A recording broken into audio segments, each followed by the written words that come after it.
সকাল গাইস। আসলাম আরও অন্য একটি মরিচ খেতে। এটা হচ্ছে দেশি মরিচ। তার কেলের ভিতরে আবার মনে করেন যে ছুঁয়া ধনিয়া পাতা বিছন বনছিলাম। সেটি ছোট ছোট থেকে দানা হবে। এখান থেকে একটা মশলা জাতীয় গাছ।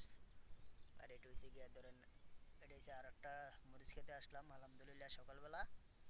এটা হচ্ছে ধরেন দেশি মরিচ, এই কারণে এটাতে মরিচ এখনও ধরে নাই, কিন্তু গাছের ভিতরে ইনশাল্লাহ ছোট ছোট আকারে ফুল করছে, দেখতে পারতেছেন আলহামদুলিল্লাহ। এই দেখতে পাচ্ছেন কত ছোট আকারে ফুল করছে, এই দেখছেন একদম নিখুঁতভাবে দেখা গেল ছোট আকারে ফুল করছে, এই দেখতে পাচ্ছেন, দেখছেন আলহামদুলিল্লাহ। এই ক্ষেতের ভিতরে ধরেন এই প্রায় 44টার মতো বলদি গেছে, কামলা গেছে।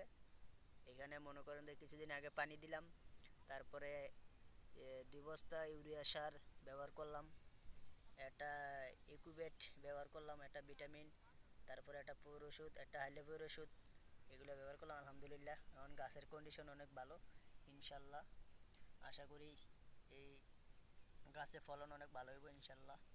আপনারাও গাছের যত্ন নেন, তাইলে বুঝতে পারবেন ইনশাল্লাহ। মনে করুন যে যে কোনো গাছের যত্ন নিলে আপনারা অবশ্যই ফলের আশা করতে পারবেন ইনশাল্লাহ। আল্লাহ তাআলা রব্বুল আলামিন সবার উপরে নির্ভরশীল। আল্লাহ চাইলে সবই সম্ভব, কিন্তু যত্ন নিতে হবে গাইস। আপনারা যদি যত্ন নেন ইনশাল্লাহ ফলন অবশ্যই হবে, যে কোনো গাছের ক্ষেত্রেই। দেখতে পারতেছেন অনেক সুন্দর সুন্দর ফুল ফুটছে, এই দেখতে পারতেছেন, দেখছেন আলহামদুলিল্লাহ। গাছগুলো অনেক ছোট ছিল গাইস। এই গাছ